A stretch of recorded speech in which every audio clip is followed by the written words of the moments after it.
Hi guys, welcome back to my channel.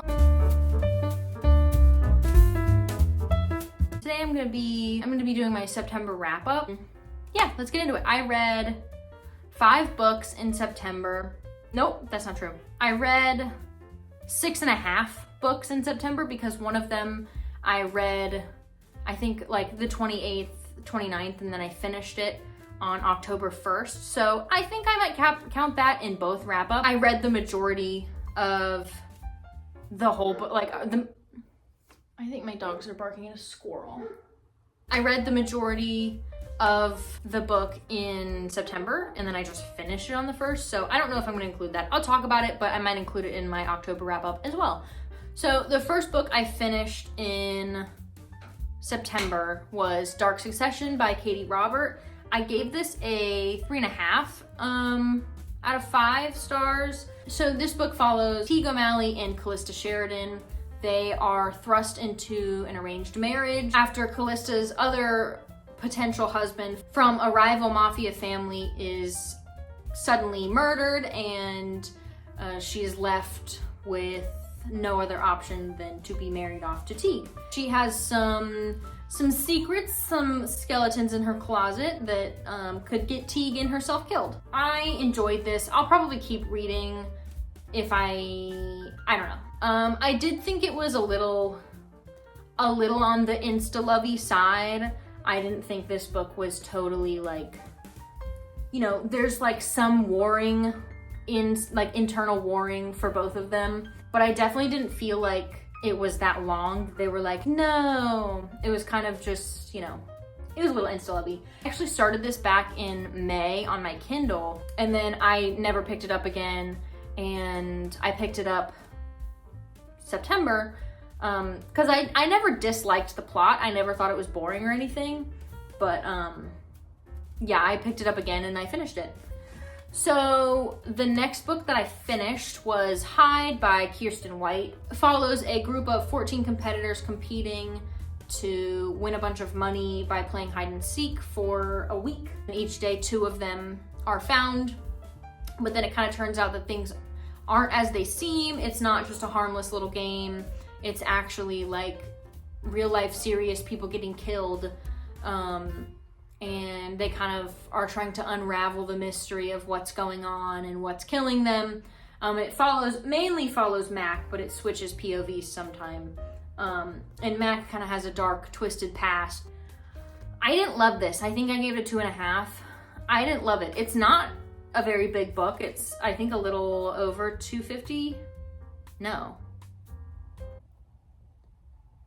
It's a little under, it's 236. I found this book so incredibly difficult to finish. I thought the premise was really interesting, but it just like, it kind of got boring. The mystery of it wasn't terribly like gripping. Stevie, please stop. Hey. I thought the like monster that's in this book, just, I don't know, it just wasn't super interesting to me, and it kind of like fizzled towards the end. I don't know that I would recommend this. It might be for somebody else. I'm not going to tell you to not read it, but it might just not have been for me. I read Fantastic Land a couple months back, and I thought that was a really well done amusement park kind of story. So I would recommend that over this, but this wasn't bad. It just wasn't really for me. So the next book that I read was The Intern by Michelle Campbell. I read this for book club. I didn't love that one either. So The Intern by Michelle Campbell follows what's her name? Oh my God, I can't remember her name. It follows this girl who is a law student, and she gets an internship with her professor / judge, and things take twists and turns. The judge is in some hot water, and our main character, who I cannot remember the name of for the life of me right now, her brother he's also been arrested on drug charges, and the judge is her professor. So it sounds like a really interesting premise, but it really let me down. So yeah, not my favorite. It kind of just seemed to me like we were just throwing things around, like trying to make the plot interesting or thrilling, and it wasn't. Stevie, stop it. Sorry. It felt like we were just kind of piling things on to the story to make it interesting, and it just, I don't know, it just was not interesting to me. It picked up with the POV change that happens from the main character to the judge, but then it's like we went back to the main character, which I can't even remember her name right now, and then I was just kind of bored again. I didn't connect with her at all. I didn't really connect with the story at all. So the next book that I read was One Dark Window.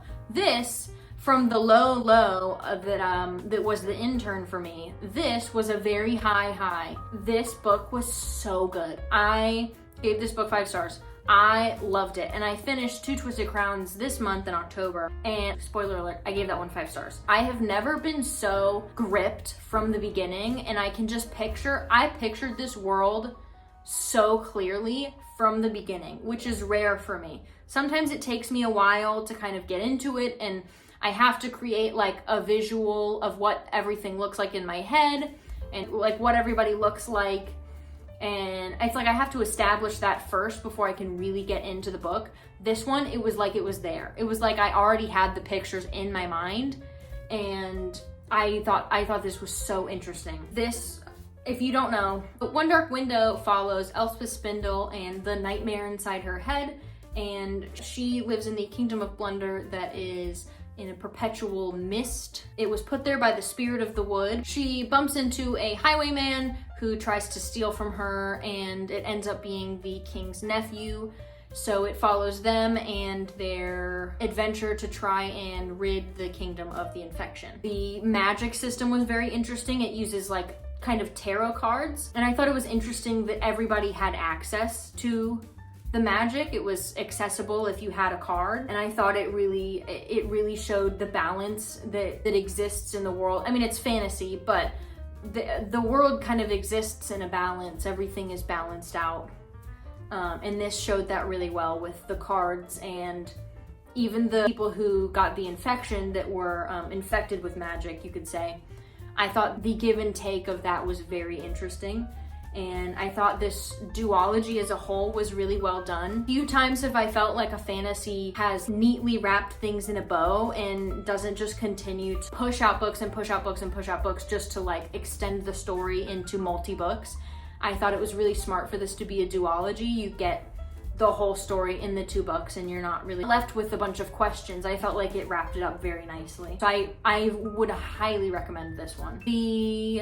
Let's see, 1, 2, 3, 4. 5th book that I read was I Let You Go. So I have the physical, but I did listen to this one because I had a lot of trouble getting into the physical one just by reading it.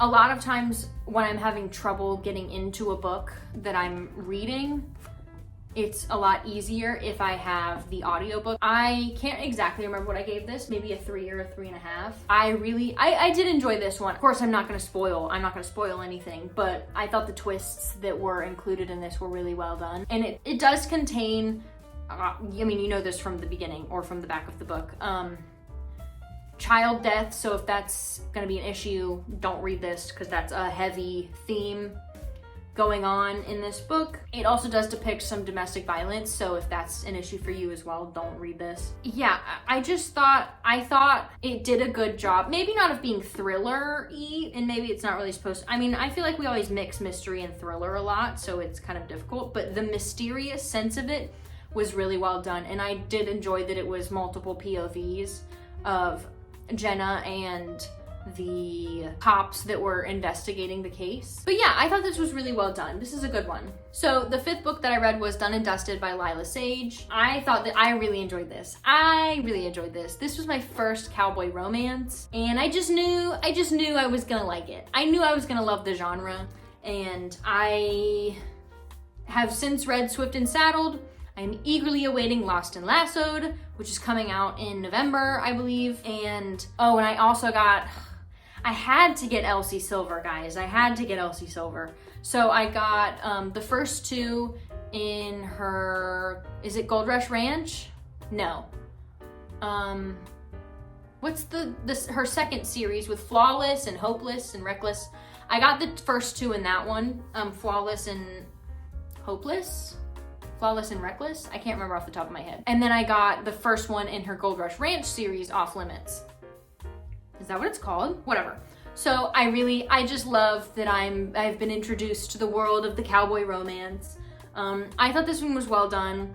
It follows Emmy Ryder and her older brother's best friend, Luke Brooks, in the little town of Meadowlark, Wyoming, and it follows them on her family's ranch, the Rebel Blue Ranch, and it's their relationship, and it's kind of like it's not enemies to lovers, but you know, mild dislike to lovers, I guess you could say. Yeah, or you know, best friends, brothers, best friends, little sister slash brother's best friend type vibe. I really enjoyed it. I thought it was super cute. And oh my God, also, these covers, I love these covers, and I love that they're different than everything else. It's like older, let's see. Ugh, I just love it. It's so cute. And of course I had to get Swift and Saddled, and I love the cover of that one too. And I won't give my thoughts on that one right now.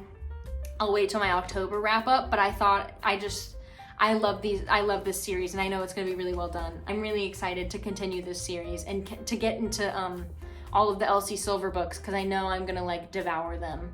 I say that and then I won't, and then I'll just never pick them up because I'm scared. That's always good. Always a good one.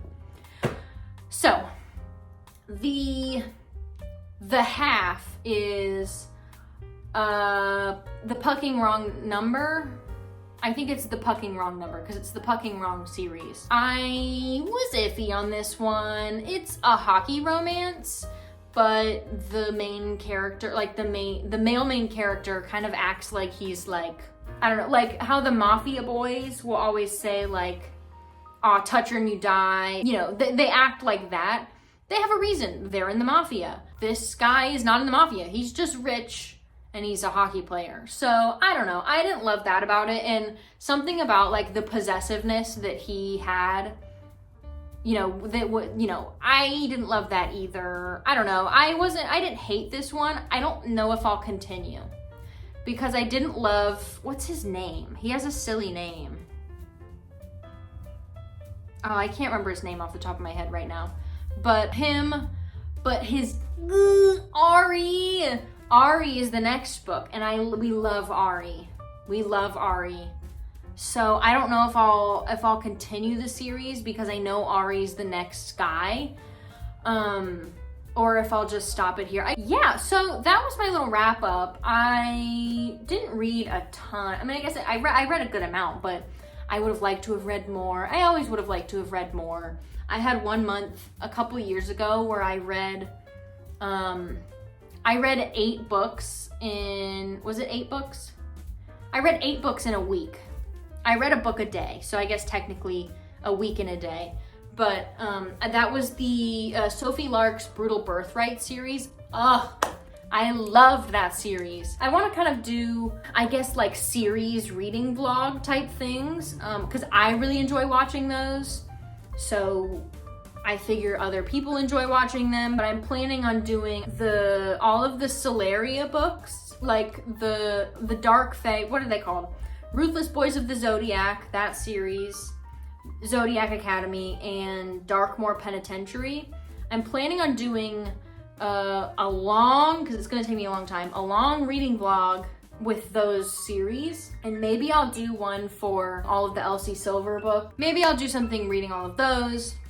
I don't know. We'll see. Okay guys, that is it for this video. Let me know if you've read any of these, if you liked them, if you didn't, and I will see you in the next one. Bye!